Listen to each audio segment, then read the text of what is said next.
ঘরে বসে যদি পারফেক্ট পাস্তা বানানো যায় তাহলে দোকানের আর দরকার কি।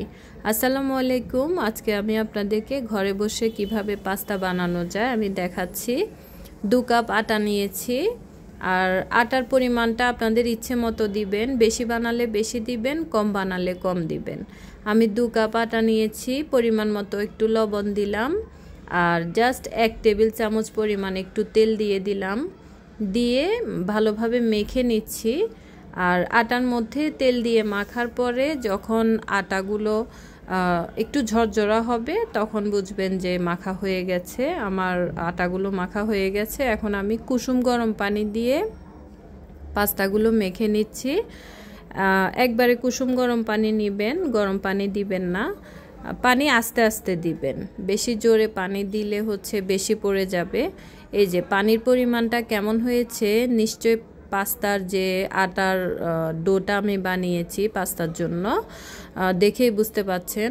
বাটির সাথে লেগে যাচ্ছে না, হাতের সাথে লেগে যাচ্ছে না, আবার নরম না, আবার বেশি শক্তও না। এখন আমি রুটি বানিয়ে নিব পাস্তার জন্য। বড় করে আমি আটার ডো নিয়ে নিচ্ছি, নিয়ে দেন আমি বানিয়ে নিচ্ছি। আমি কিছুক্ষণ আগেও পাস্তা বানানোর আগে রুটি বানিয়েছিলাম, তাই জন্য আমার আটা বানানোর ফিডিটা একটু আঠালো হয়ে আছে। এখন আমি বড় একটা রুটি বানিয়ে নিব পাস্তার জন্য। বড় রুটি বানানো হয়ে গেছে। এখন আমি কেমন সাইজ হয়েছে দেখুন, পাতলাও না আবার মোটাও না। একবারে পাতলা করবেন না, কারণ পাস্তার জন্য হালকা একটু মোটা লাগে।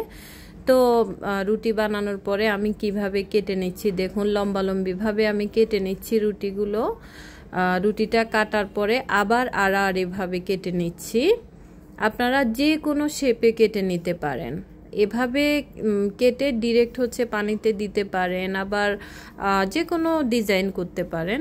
আমি কেমন ডিজাইন করছি একটু দেখুন। আড়াআড়িভাবে কেটে তারপরে বড় একটা কাঁটা চামচ নিয়ে আটা আমি একটু প্রেস করে দিচ্ছি, হালকা একটু চেপে দিচ্ছি, তারপর ঘুরিয়ে জাস্ট নিচের দিকে নিয়ে আসলাম। দেখেছেন নিশ্চয়, আমি আবার দেখাচ্ছি। কাঁটা চামচের মধ্যে এই যে জাস্ট একটু চেপে নিচের দিকে নিয়ে নেবেন। আরেকটা ডিজাইন আমি দেখাচ্ছি আপনাদেরকে। এই যে দেখুন, দুপাশে মুড়িয়ে নেবেন আটার যে ছোট ডোটা আছে পাস্তার। এই যে দুপাশে মুড়িয়ে আবার পেছনের অংশ একটু মুড়িয়ে দিবেন, তাহলে ছোট্ট একটা ফুলের ডিজাইন হয়ে যাবে। আরেকবার খেয়াল করুন, জাস্ট আটাটাকে দুপাশে মুড়িয়ে নিয়ে তারপরে পেছনের অংশটাকে জাস্ট একটু প্রেস করে নেবেন, তাহলে সুন্দর একটা ফুলের ডিজাইন হয়ে যাবে। দেখেছেন? এভাবে করে আমি সবগুলো নিয়ে নিলাম, পাস্তার ডিজাইন করে নিলাম। পাস্তার ডিজাইনগুলো হয়ে গেছে। এখন আমি পাস্তাগুলোকে সেদ্ধ করার জন্য নিয়ে যাব। সেদ্ধ করার জন্য চুলায় পানি দিয়ে দিলাম। পানি দিয়ে 1 টেবিল চামচ পরিমাণ একটু তেল দিয়ে দিলাম, সয়াবিন তেল, যাতে পাস্তাগুলো লেগে না যায়। সামান্য একটু লবণ দিয়ে দিলাম। তারপরে পাস্তাগুলো আমি দিয়ে দিচ্ছি। ট্রেতে রাখার কারণে একটু লেগে গেছে, তাই আমি 2-3টা করে দিচ্ছি। এতে কোনো সমস্যা নেই। গরম পানিতে দেওয়ার সময় আপনারা এভাবে দিতে পারেন যদি লেগে যায়, আর লেগে না গেলে একসাথে দিতে পারেন। আমি পাস্তাগুলো চুলার মধ্যে দিয়ে দিচ্ছি। দেখুন, আমার হালকা একটু লেগে গেছে, তাই আমি একটা দিয়ে দিচ্ছি।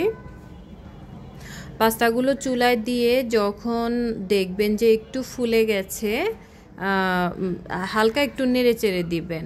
পাস্তা দেওয়ার পরে হালকা একটু নেড়েচেড়ে দিয়ে তারপর যখন দেখবেন যে ফুলে গেছে আর কালারটা একটু চেঞ্জ হয়ে গেছে, তখন বুঝবেন যে হয়ে গেছে। 3 মিনিট পর পাস্তাগুলো দেখবেন যে এমন হয়েছে, ফুলে যায় আর কালারটা চেঞ্জ হয়ে যায়, তখন নামিয়ে এভাবে ধুয়ে নেবেন। আমি এভাবে পাস্তাগুলো ধুয়ে নিচ্ছি, আপনারাও ধুয়ে নেবেন। এখন আমি চুলায় ফ্রাই প্যানে তেল দিয়ে দিলাম, তেল দিয়ে পেঁয়াজ দিয়ে দিলাম। 4টা পেঁয়াজ কুচি করে দিয়েছি, রসুন 4 কোষ দিয়েছি কুচি করে, আর চিকেন দিয়েছি 1/2 কাপ। চিকেনগুলোকে পাতলা স্লাইস করে চিকন করে কেটে নেবেন। তারপর আমি 2টো টমেটো নিয়েছি, এগুলোকে আমি ভালোভাবে নেড়েচেড়ে ভেজে নিচ্ছি। সামান্য পরিমাণ একটু লবণ দিব, আর সয়া সস দিব, তাই লবণ বেশি দেয়া যাবে না। এখন আমি ভালোভাবে নেড়ে চেড়ে নিচ্ছি, 2 মিনিট নেড়ে চেড়ে দেন হচ্ছে আমি 1 টেবিল চামচ পরিমাণ টমেটো সস দিয়ে দিচ্ছি। যেহেতু আমি 2টো টমেটো দিয়েছি, সস বেশি দেওয়ার প্রয়োজন নেই। সয়া সস দিয়ে দিচ্ছি 2 চা চামচ পরিমাণ। সয়া সস দিয়ে আবার আমি চিকেনগুলো নেড়ে চেড়ে নিচ্ছি। তারপর মশলা দিয়ে দিলাম, নুডলসের মশলা দিচ্ছি, আপনারা পাস্তার মশলা আর হচ্ছে চাট মশলা দিতে পারেন। আমি এখানে নুডলসের মশলা 4 প্যাকেট দিয়েছি।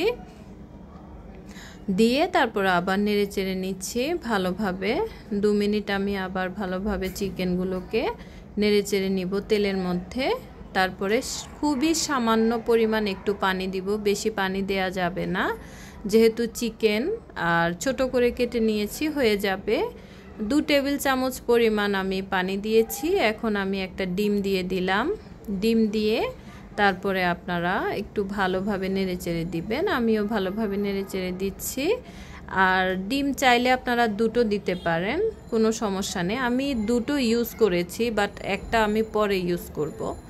পাস্তাগুলো দিয়ে দিচ্ছি মশলা আর চিকেনের মধ্যে। পাস্তা দিয়ে তারপরে আস্তে আস্তে আমি নেড়ে দিচ্ছি, নিচ থেকে উপরে সাইডে এপাশ ওপাশ করে ভালোভাবে নেড়ে চেড়ে দিচ্ছি। আপনারাও এভাবে ভেজে নেবেন। 5 মিনিট আমি এপাশ ওপাশ করে আগুন লো মিডিয়ামে রেখে তারপর হচ্ছে পাস্তাগুলো আমি ভেজে নিয়েছি। চুলার আগুনটা অবশ্যই লো মিডিয়ামে রাখবেন, বেশি হাই হিট করলে পাস্তাগুলো পুড়ে যাবে। 4 মিনিট হয়ে গেছে, এখন আমি ধনেপাতা দিয়ে দিলাম।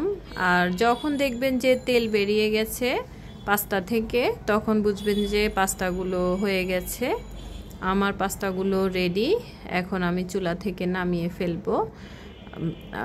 আমি পরিবেশন করে দেখাচ্ছি পাস্তাগুলো। এই তো নামিয়ে ফেললাম। আর তেলগুলো এক সাইড করে পাস্তাগুলো হচ্ছে এক পাশে করে নিলাম, যাতে তেলগুলো এক সাইডে সরে যায়। পরিবেশন করার সময় নিশ্চয়ই দেখতে পাচ্ছেন কতটা ইয়াম্মি লাগছে দেখতে।